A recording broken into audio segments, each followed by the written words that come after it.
Hey guys, Reckoning here, and welcome back to Katawa Shoujo. I apologize for that background noise, but I'm fat as fuck. I don't think I did that right. Damn it! I don't know what we did last time. My memory's terrible.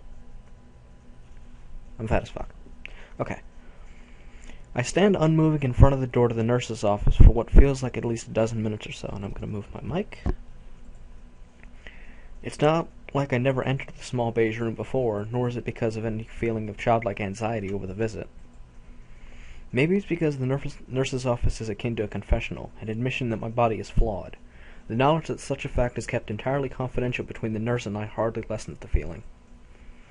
Remembering that the bell to signal the end of lunch break will sound soon, I give a sigh and open the door. The burden will stay with me just this while longer.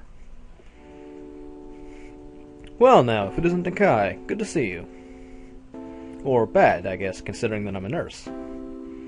He gives a small laugh, amused at his little joke. I find his humor lacking in somewhat awe, but the fact that he can make light of such a situation is perhaps comforting, or at least distracting. His brief episode of entertainment over, he claps his hands together and gets down to business. I take a seat as he gestures for me to do so. Wish the classrooms had seats this comfortable. I can feel my mind wandering as my eyes quickly scan the room, distracted by all the small changes since I last came. Alrighty, so what brings you here? I haven't seen you often, so I assume your health's been good so far? Well, mostly. I see. His smile drops as I trail off. I feel slightly guilty about it. It's these moments where I can't rationally call myself normal that make me so reluctant to see the nurse. They're an admission that I'm different from everyone else. While I was on a trip during a long weekend, I had a few problems with my heart. He hums very seriously and nods as he does so, urging me to go on. I think it was... Yeah, it was as I was walking a fairly long distance. I think the right term for it was a heart flutter. I suddenly went weak at the knees and felt almost like I was having a small heart attack, but it passed in about half a minute. Even afterward, though, I felt pretty fatigued and nauseous. Not good. Not good at all. That was how many days ago exactly? Did you do anything unusual aside from exerting yourself before the episode? Were you taking your medication properly?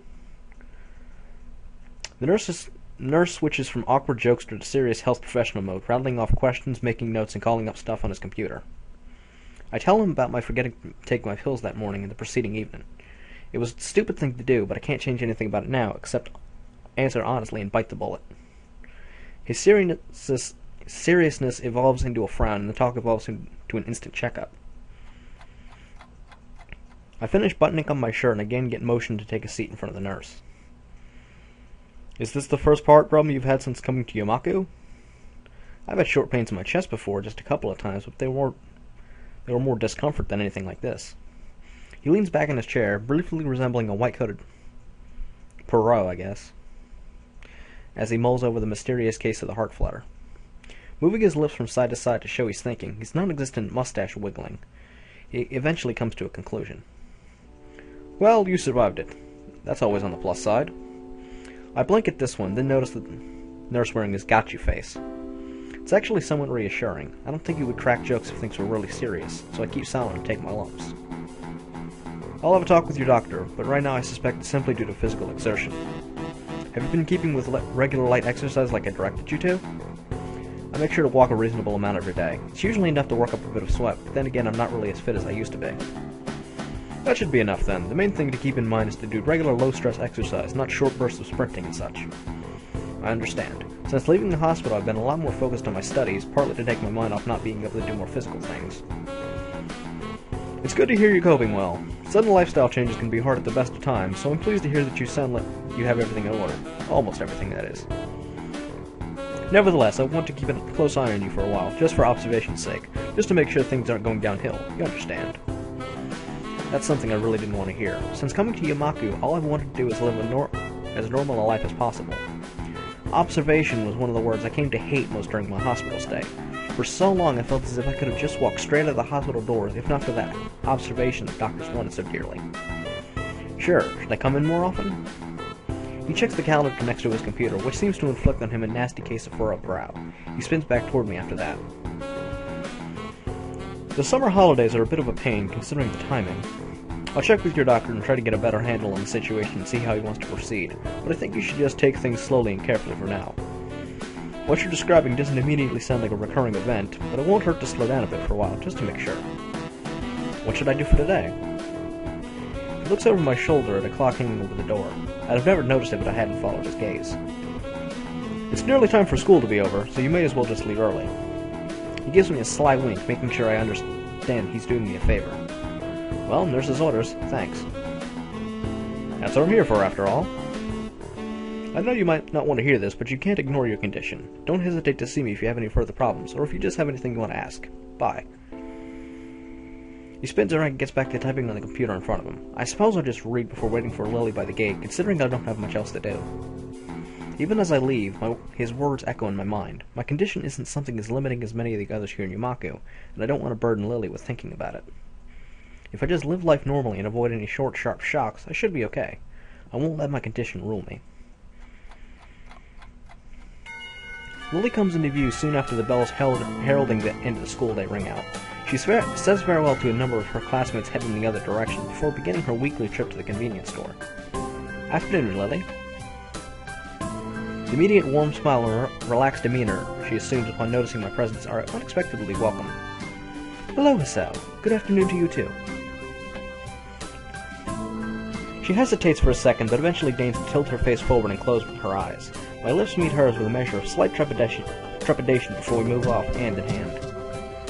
The fact that we're so close in height is somewhat useful at times, there being no need for either of us to turn our head upward or downward in order to meet the others. It doesn't take much time to leave the noise of the other students far behind us, the tapping of Lily's cannon-free hand the only sound to be heard. Silence. Blissful silence is all that greets us while we slowly walk in the setting sun's light. I think I'm coming to really like this town. The huge, green, hilly expanse, the trees everywhere, the somewhat rustic little buildings. So you've come to appreciate the tranquility of it as well? I think so. I came from a metropolitan city near Tokyo, so the quiet of this town really alienated me when I first arrived. After a while, it became really nice, though. I think I prefer it to the hustle and bustle of my home city now. While I preferred the quiet of such a rural town even when I first arrived, I suppose I had the advantage of growing up in a quiet area before I came. Hanako said the surroundings are very pretty, too. Lilly may say such a thing quite easily, but each time she mentions how others describe sights around her as beautiful or pretty, I feel a little put off. I noticed her expression becoming one of anticipation for some question or another. She always had a good sense for when somebody's not saying something that's on their mind, so I may as well speak up.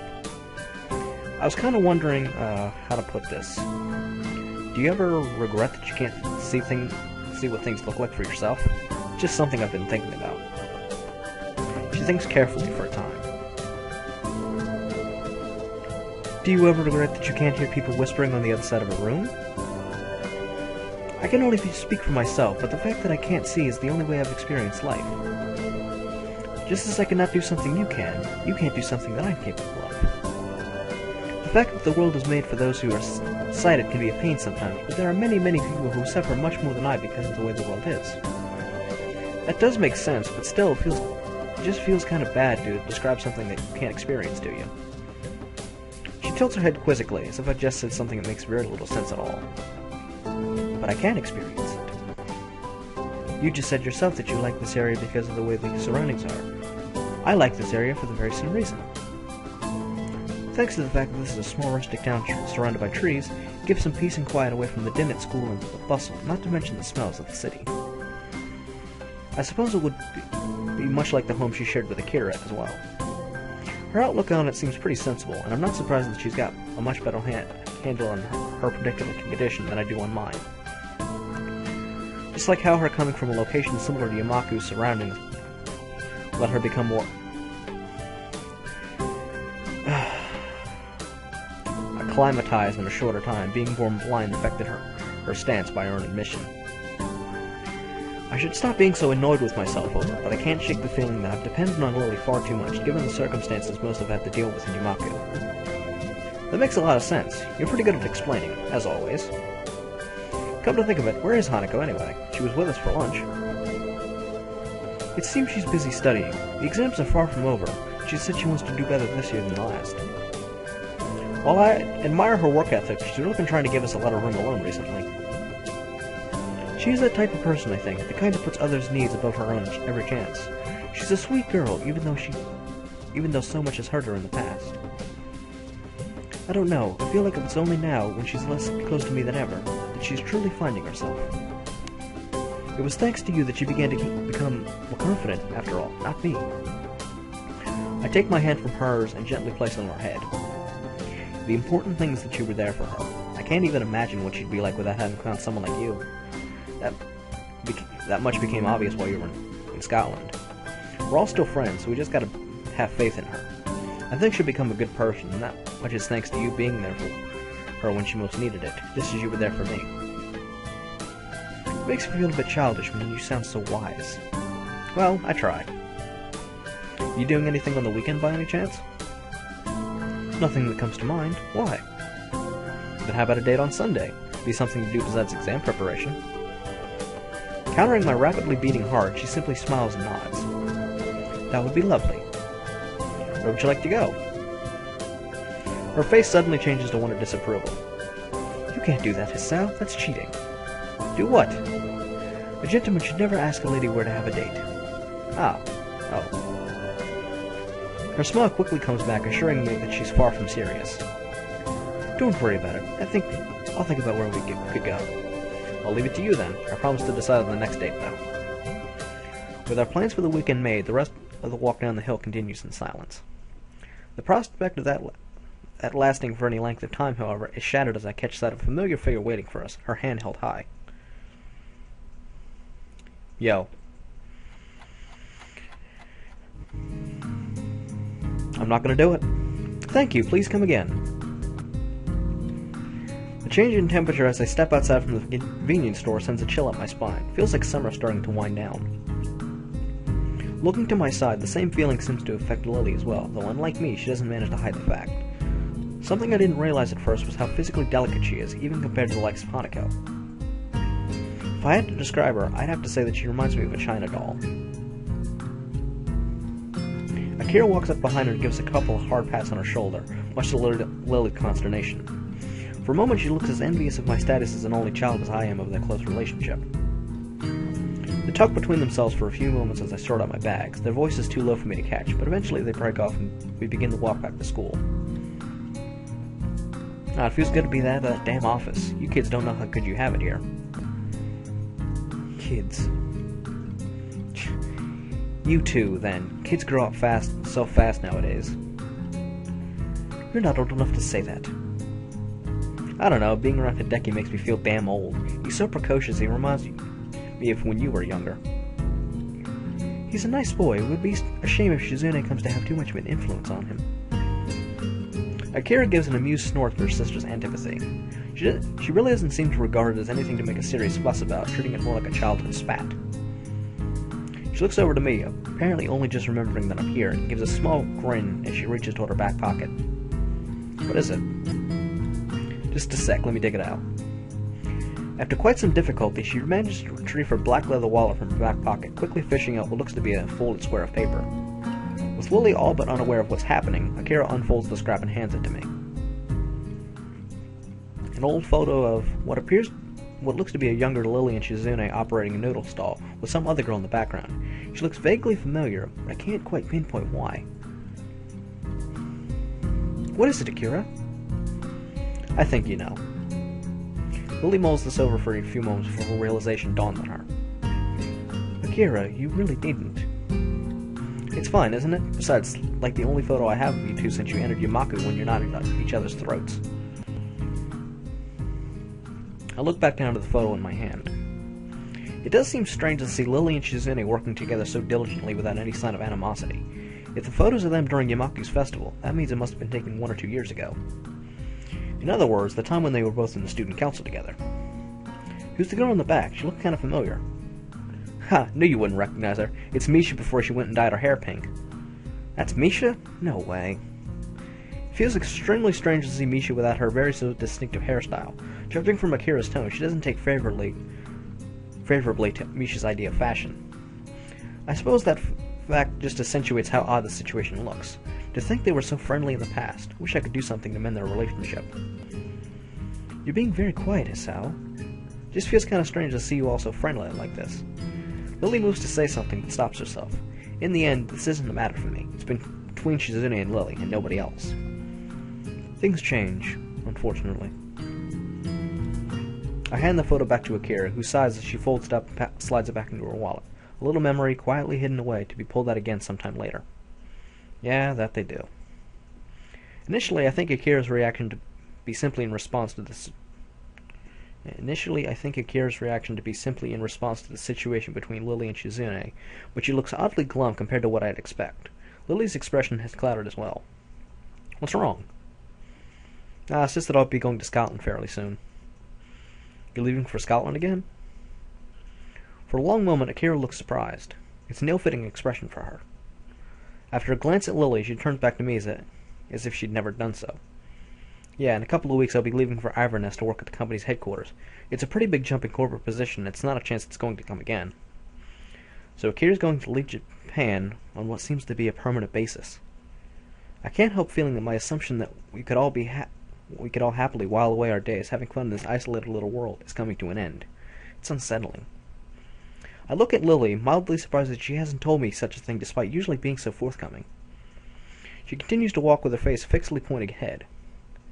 I can't read her expression, nor can I even guess what's on her mind, which is discomforting given how it's usually easy for me to do both. It reminds me of the time when we met at the Shanghai, just before what could be called our first date. At the time, all I could do was comfort her without knowing the cause, and now feels no different. As we finally reach the school dormitories once again, there's a somewhat awkward silence. I don't think I'm the only one who feels it. See you tomorrow then, Lilly. Bye, Akira. Good night, Hisao. See ya. And with that, they walk to the female dormitories.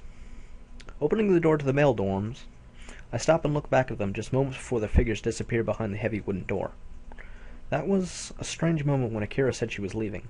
While that wasn't the first time when my thoughts regarding my new life had been called into question, it's perhaps the first time to do it quite so profoundly. I still don't know what to make of Akira's reaction, much less of Lily's. The night's chill reminds me to get back to my room before I catch something, my bags pulling down on my arms with seemingly redoubled weight.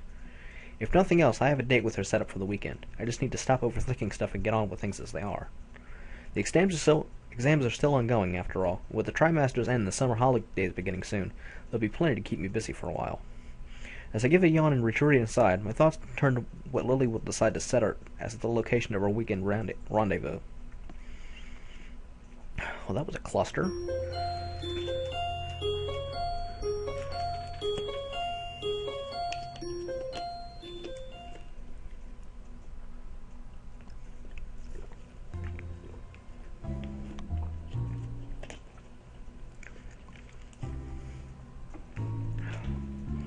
I'm pretty sure this is about the last thing I had in mind when Lilly said she's...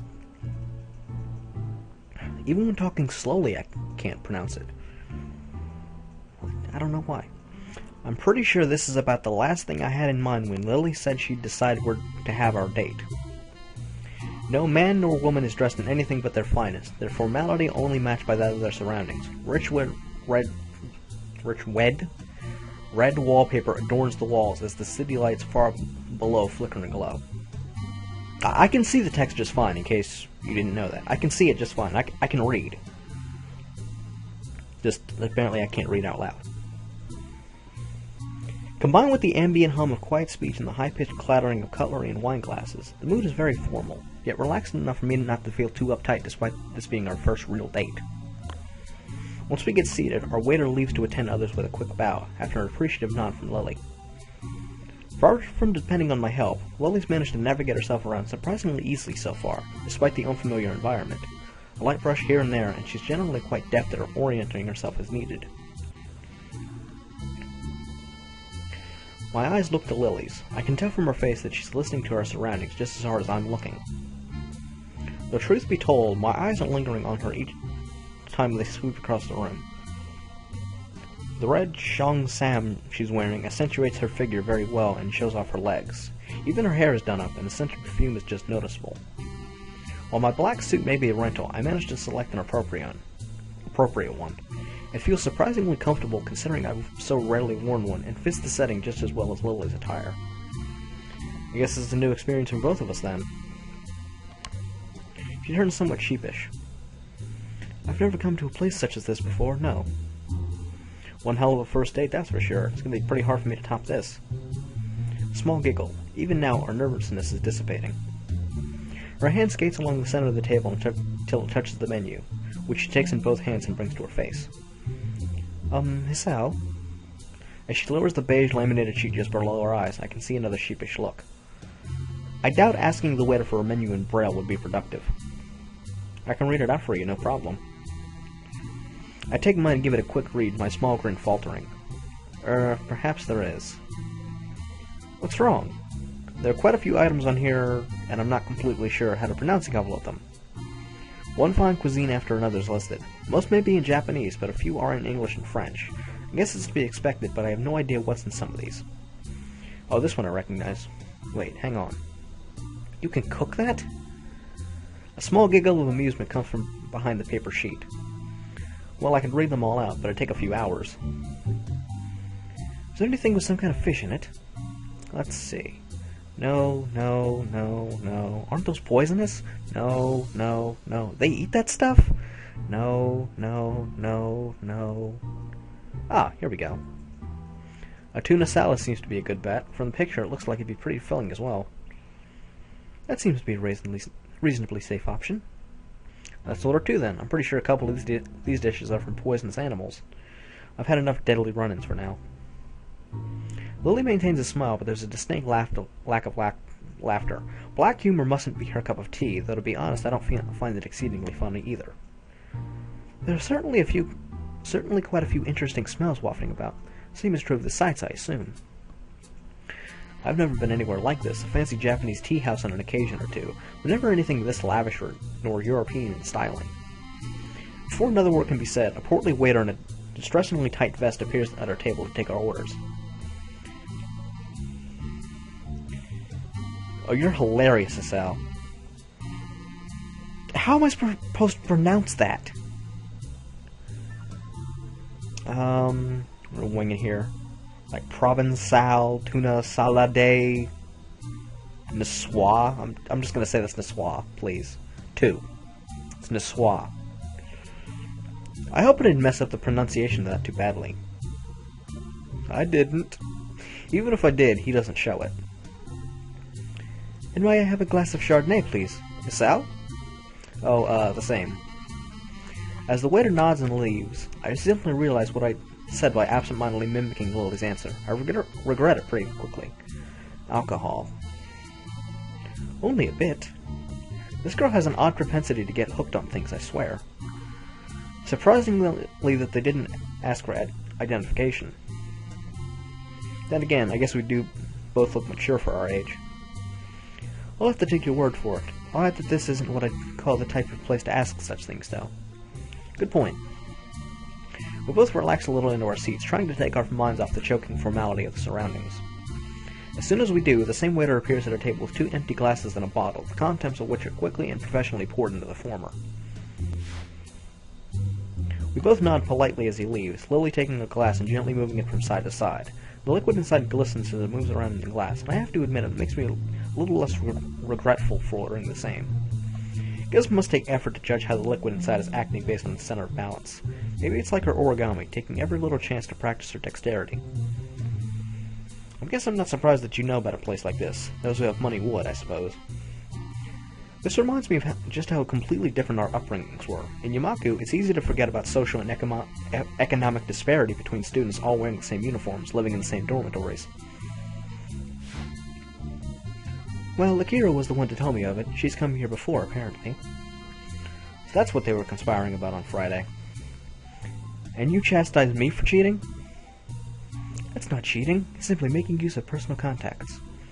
If you say so. Still, I get the feeling that you're more familiar with this kind of restaurant than I am.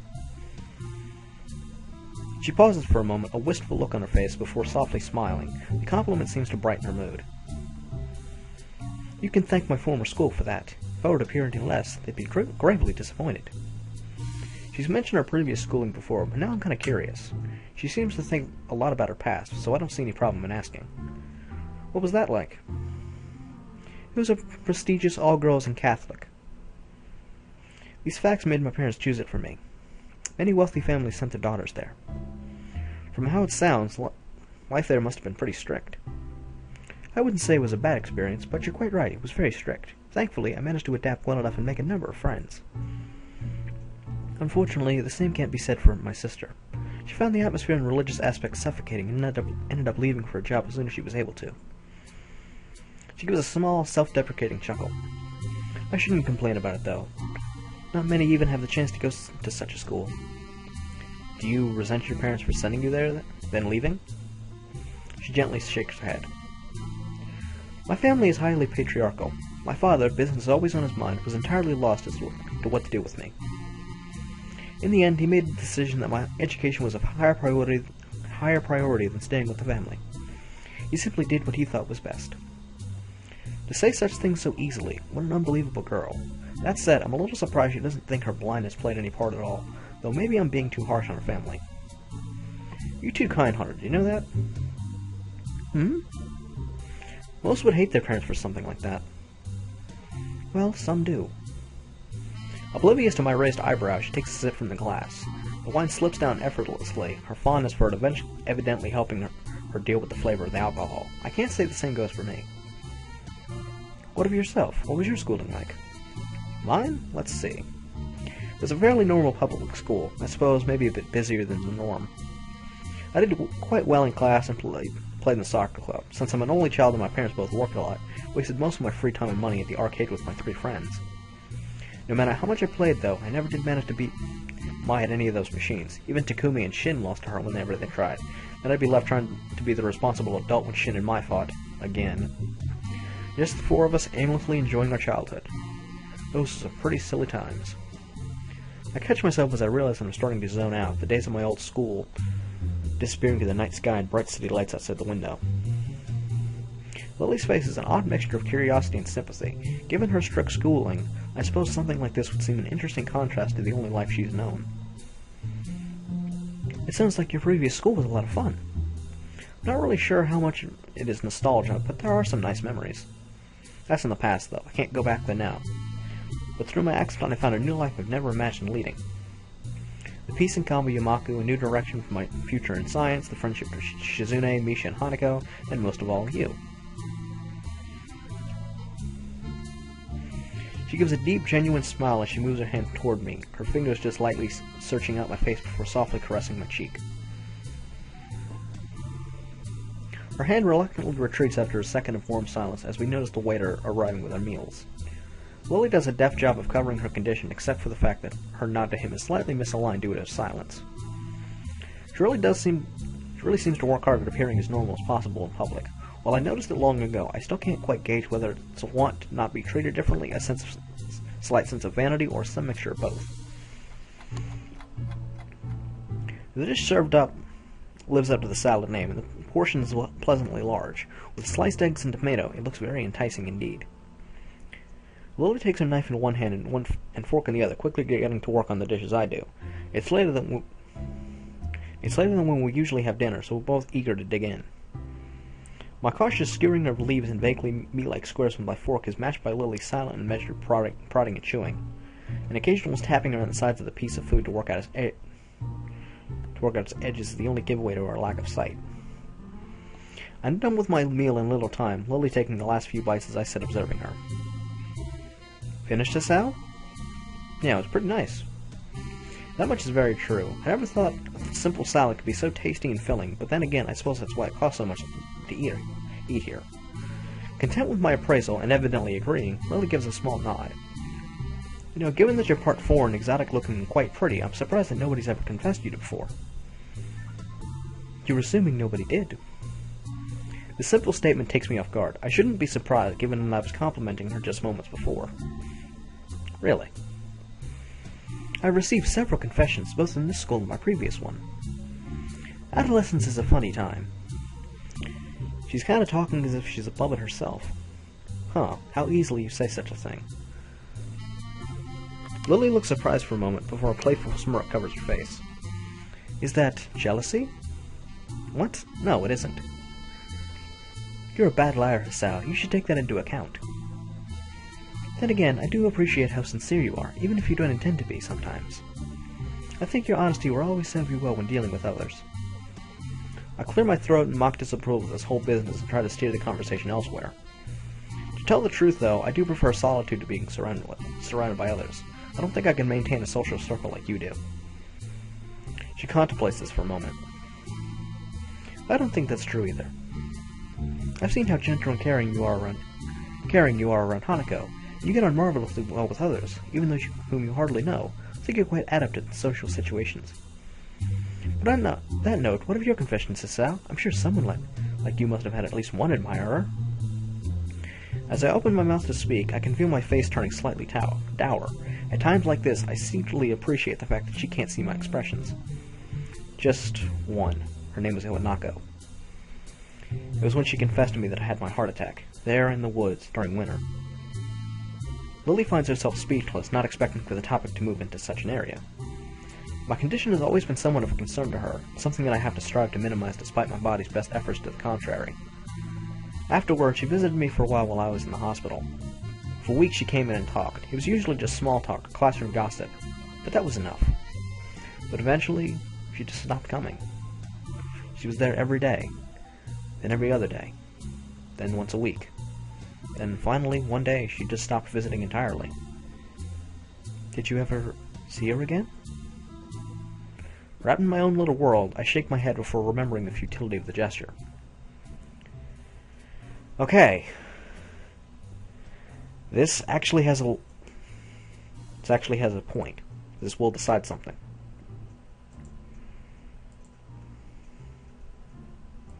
Alright, Lilly's arc has two endings. Neutral and good. Neutral is if you drop the subject, good is if you mention the letter.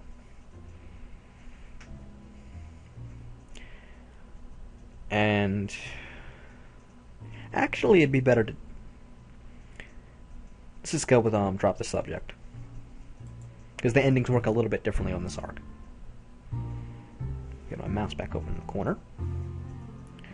I really don't want to bring up Iwanako any more than necessary. This date is, after all, for me and Lilly. I don't want to think about our previous relationship at a time like this. No, that was the last I saw of her. We never talked again either. Seconds pass in silence before Lilly speaks again. Moving to Yumaku must have been hard for you, having your friends and even your girlfriend taken from you for no fault of your own. The worst of it passed while I was in the hospital. When all that surrounds you is four white walls and a small television, your mind takes on a life of its own.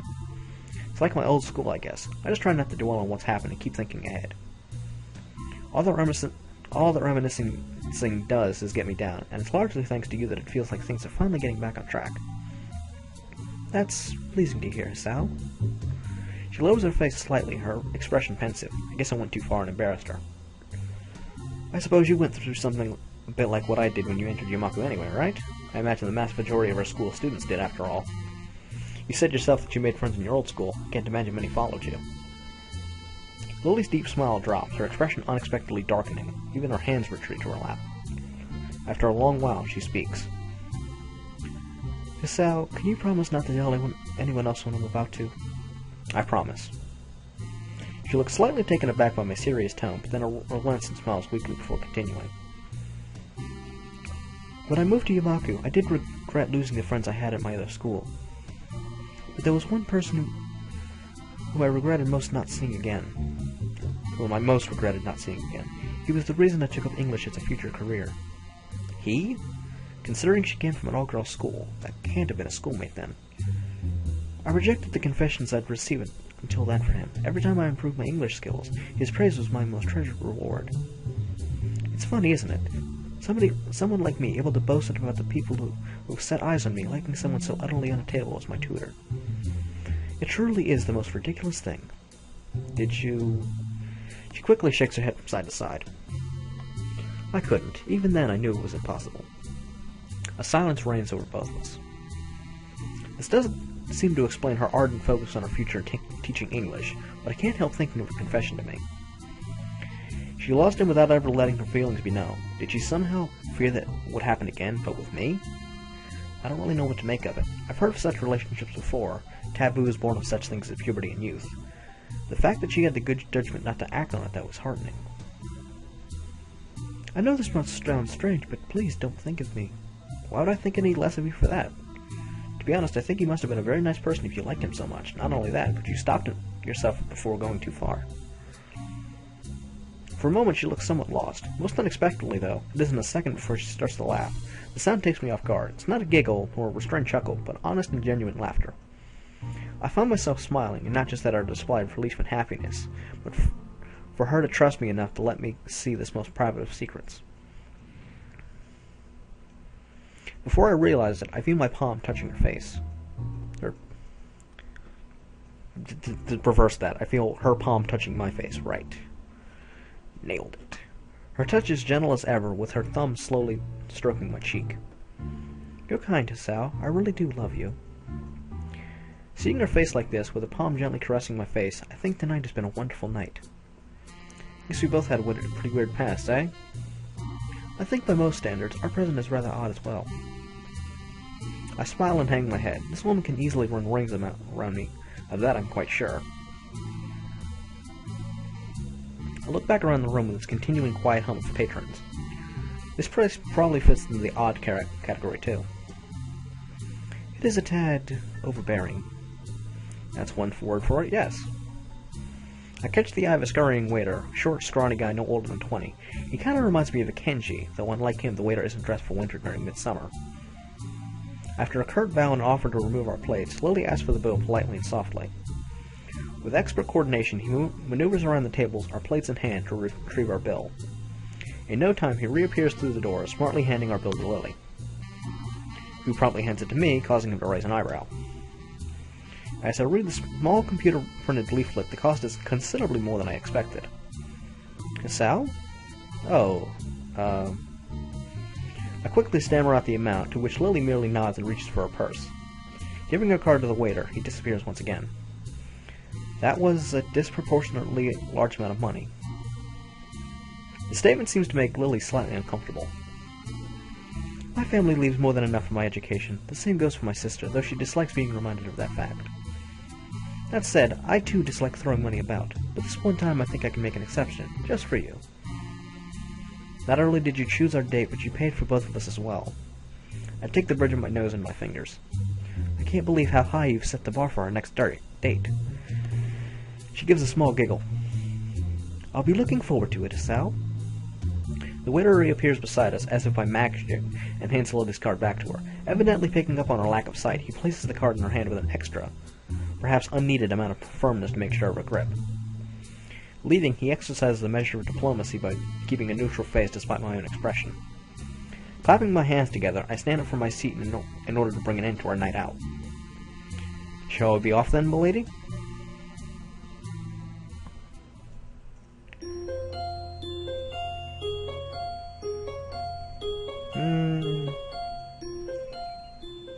Yeah, I think I'll cut it right here. Close enough to the 40-minute mark. Yeah. But, next time on Katawa Shoujo, we will continue this arc, because I don't remember what happens next. So, until then, I'm Reckoning, you're the viewer. Give me a like or favorite if you like this video. Leave me a comment, making fun of how I can't talk, because that's going to happen quite a lot, I know it. And until next time, stay classy.